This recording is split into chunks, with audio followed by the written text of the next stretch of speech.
I'm an alternate color for a Smash Brothers game. That would be a really cool idea. You know, Link in a fighting game. But we all know that won't ever happen, am I right? Hello there, everybody, and welcome to... I forget which part this is... 15 of Legend of Zelda Link's Awoke. So last time, we went through the optional color dungeon and got a reward. A really cool reward that allows you to go with either offense, or double offense, or double defense. I'm going with double defense because I like to take hits. Plus, I didn't mention this last time, but there will be a method of boosting your attack later. So, look forward to that. Anyway, we got a brand new dungeon. The real dungeon this time. So, let's go. Angler's Tunnel. Now, this dungeon is, well, right off the bat, you can plainly see that there are a lot more paths to take. So, this next dungeon is seemingly more, seems like it's going to be a non-linear dungeon in the sense of the word. But really, if you just follow along your instincts and your Zelda puzzle brains, this dungeon shouldn't be that difficult at all, honestly. And now that I listen to music properly, like, this sounds like an Earthbound song. Like, Angler's Tunnel's music really just sound like Earthbound a little bit, I guess. Anyway, this dungeon, as you would probably suggest, or as you probably can see, has brand new enemies, of course, in the form of, you know, those Tektites and also Peahats. They'll fly around, and you're definitely going to want to avoid them. But more importantly than that, it's surrounded by deep water. So, unfortunately, if you get knocked into the water, then you're going to end up getting hurt from that. Just like that. I find it kind of strange. Like, this, according to Zelda lore, this is indeed the timeline where Link lost against Ganondorf in Ocarina of Time. And and this particular Link is the Link that's in the old 16 that goes through the old 16-bit and 8-bit adventures. And this Link can't swim, which is really funny but really sad to me too, because wow, he can't even swim, dude. What kind of a hero is he? He ain't no hero. He can't swim. Although I'm pretty sure in Link Between Worlds, maybe somewhere. Someone tell me if he does in that game, because I haven't gotten far in that one. Again, me and 2D Zelda have a history, man. Have a complicated history where I want to play them, but my Zelda puzzle brain is just like, no. Anyway, go over here, and you open up this thing to get a compass. And we already got 2 small keys before. And I believe there's to be another one somewhere nearby. In that chest, perhaps.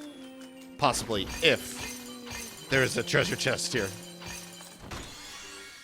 I don't know. When I say that the music sounds like Earthbound, it kind of sounds like the Tessie music. You know, that music, that song that appears when you know, you ride on Tessie.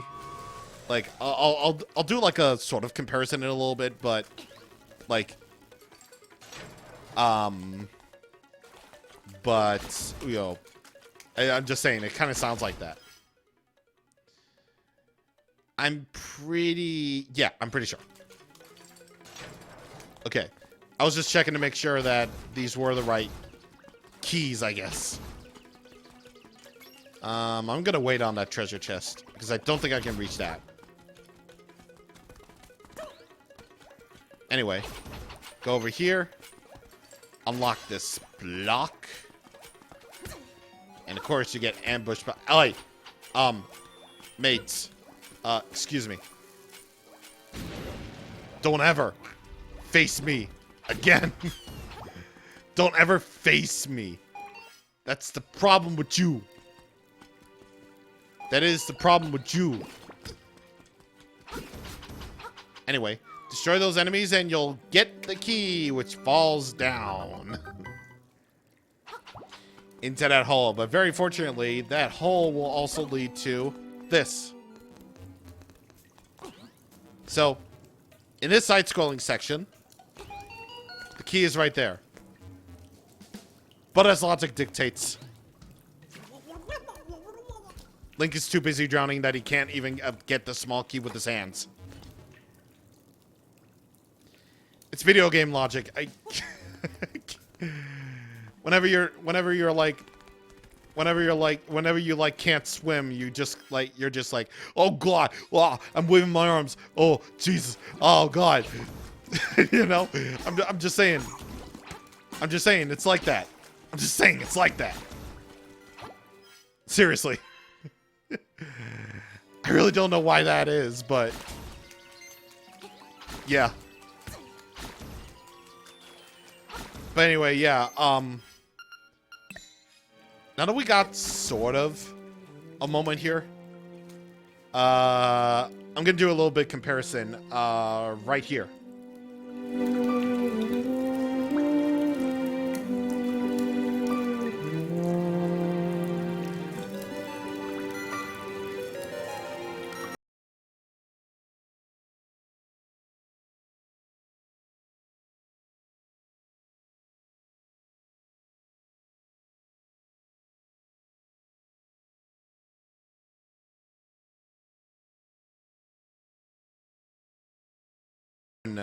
That really makes me think like, oh, this is Tessie's song.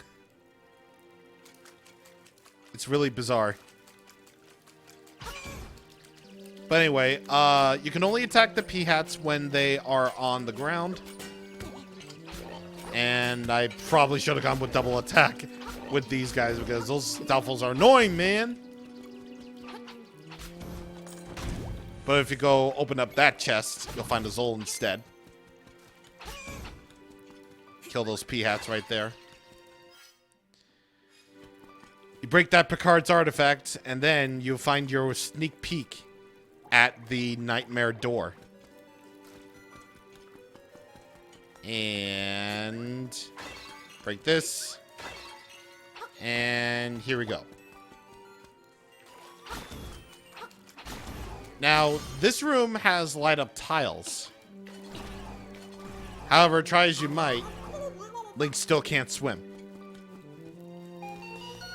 So, get the small key and just completely ignore that room for right now. So, do it. Just do it, man. You know you can't resist the allure of the water. You want to go down there, but Link just can't. He's a baby. You can technically jump across this one. However, there's nothing really here aside from the ultra satisfaction of watching Link drown like a baby. That's totally wrong, but Link being like, "Oh God, I can't." I'm a good person, guy. I honestly didn't really mean it, but anyway. Just forget it. Anyway, a piece of power. Open up the key. Let's go. I should think about what I should say, but anyway. Mini boss. Cue ball. So cue ball can only be attacked from the bottom, where he will just go faster and faster with each and every hit that you do. I'm just sort of letting him do his thing, because, well, if you ever played against mini bosses like that big Octo in Ocarina of Time, then you should know what his deal is. Can this run out? Thank you. You can't attack him from the front. He can only be attacked from the side or the behind. He'll just keep on going faster and faster and faster until eventually he'll die. So, that's all well and good. Sometimes you can even go backwards, too. He might try to play you with mind games. But that's not gonna work on me. I'm a genius. I'm a rat boy genius. So I've been saying a lot lately, like rat boy genius. And pull that there, which you can very easily go through. And the flippers. This is our item temple. Dive underwater with B or press A to swim quickly. So yes, after all this time in 2D Zelda, at least in 2D Zelda in terms of like, you know, release timeline, Link can finally swim. I don't know if he can swim in Link to the Past or not. I have no idea. But in the case of me, yes, he can finally swim like a big boy. And I just find it kind of weird and a little bit sad that the hero of Hyrule in these 2D Zelda games couldn't swim before. So in order to make it work, we had to give them flippers. Like little cute flippers. Like shoes. That's really the big thing here, isn't it? Link needs shoes.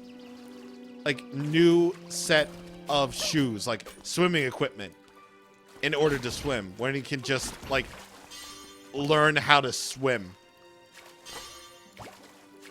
I don't really know why Link needs that, but regardless, it may not seem like much, but with these flippers, a lot of stuff out in the overworld has opened up now that we can properly swim. And of course, we'll be dealing with all of that later on.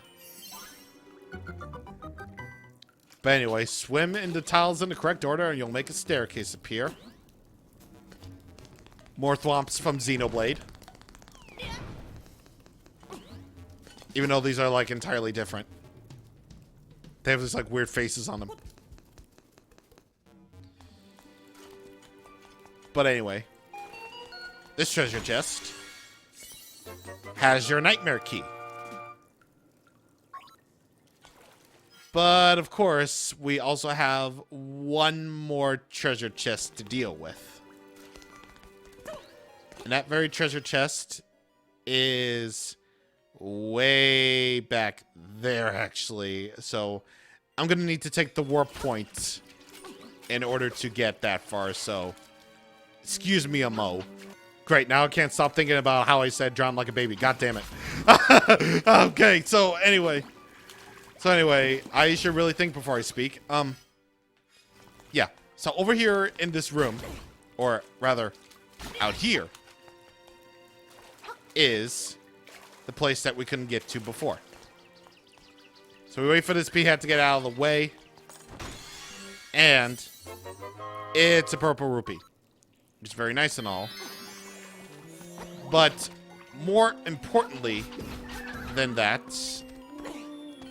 is, well, right here. This actually, I didn't really think I needed to do that, but to go all the way back there, all the way back to the warp point to the beginning, just to get that thing, but just to get that chest with rupees in it. But whatever. Basically, what I'm trying to say is that now that we have the flippers, we can now get this small key right here that has eluded us for so long. So, there we go. And, yep, that's every chest. Everything in the dungeon except for the boss and the instrument. So let's go. Again, this dungeon is a bit more non-linear than all the other dungeons that we've seen up to this point. But still, it's a little bit easy. I like things easy and fun. Sure, I like it when things are hard. But I like to have myself an easy time with easy games. So, yeah. I like to have fun here. So you remember how I said those particular thwomps with one eyes were from Xenoblade? Well, that's a flat-out lie because they're from Dragon Ball. These Cheep Cheeps, they're from Xenoblade. So all you need to do is just to chop them up with your sword. That's it. How many more things am I going to get? Jesus, now I have quadruple defense. Which is really cool. Quadruple defense, which... Again, I don't want the Guardian Acorn music to, like, ruin everything. Or the Piece of Power Guardian Acorn music to, like, ruin everything. So, we're just going to let it run out. And then we're going to head on over to Nightmare, which the Nightmare isn't even that hard to begin with anyway. In fact, historically, if I recall, in the original, if I ever see it, this was probably like one of the easiest bosses in video game history. And, well, you'll see how it is.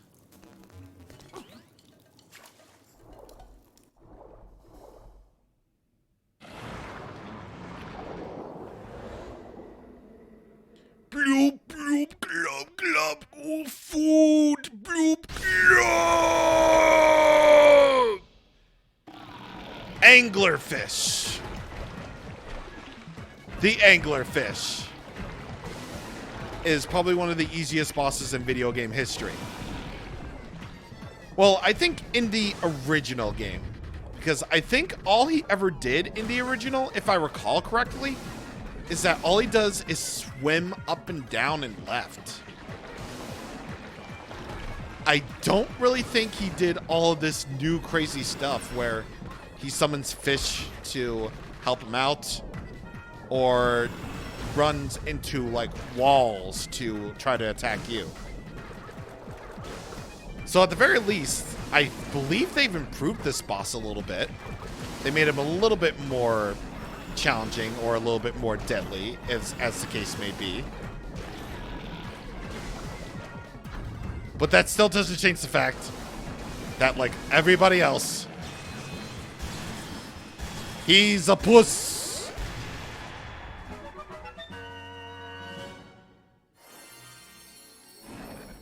Again, I'm not really sure if they really improved him or not. Like, I'm pretty sure they have. Because the walkthrough I looked up, or the walkthrough I'm using says the difficulty is a step up from the Game Boy version. But, like, again, I haven't played this far in the original, so I'm gonna have to check that again before I make a footnote of it. But, yeah, anglerfish. A bit harder this time around, but still, just like all the rest, is easy as hell.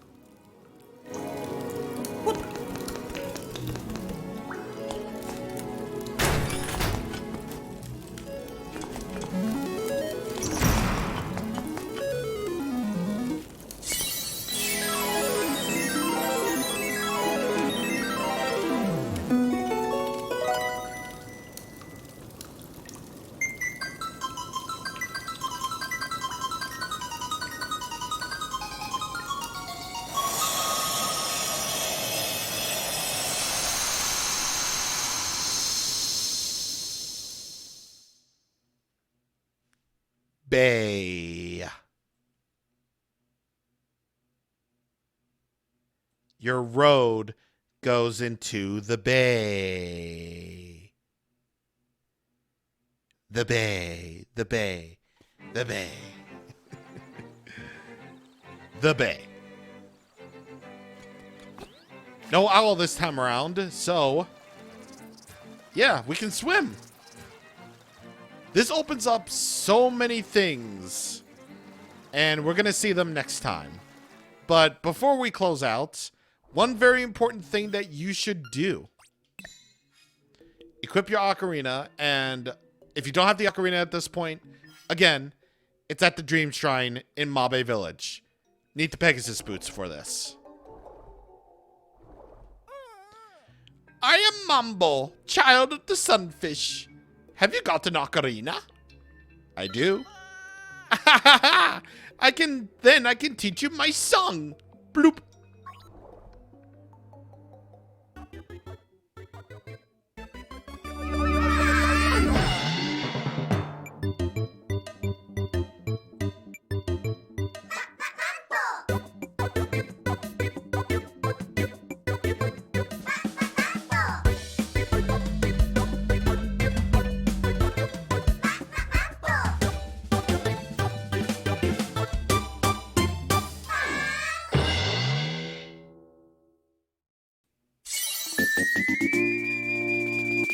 Mambo's Mambo.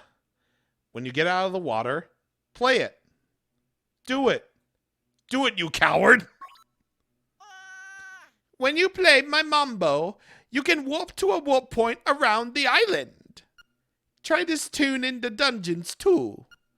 And since today's a special day, I'll let you warp to Mambo's Pond too. Cha-cha-cha. Ooh, looks like we got a very useful song on our hands. So, I'll show you the dungeon use first. So, in dungeons, you know how you got those mini-boss warp points? Well, they're still going to be useful, yeah.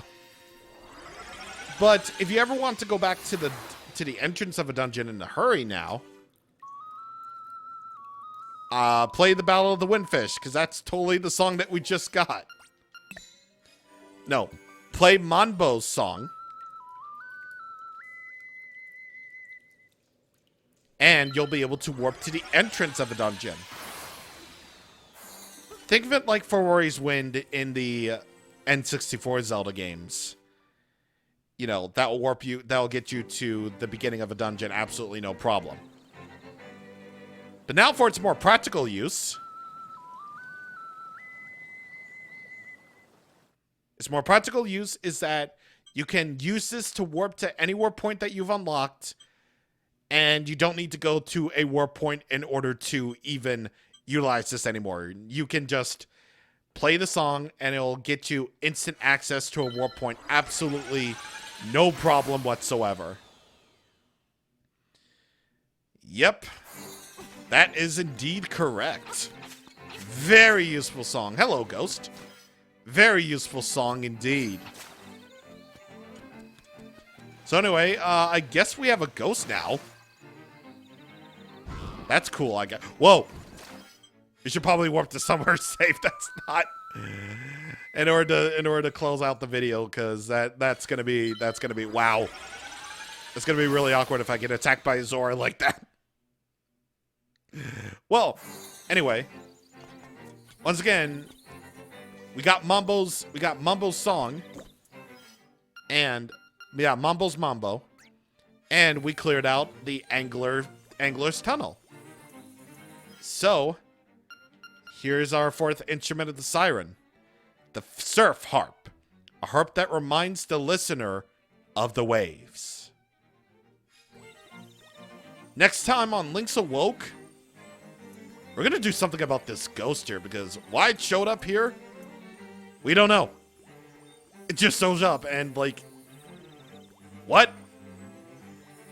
See you guys on the next time. Thank you for watching, and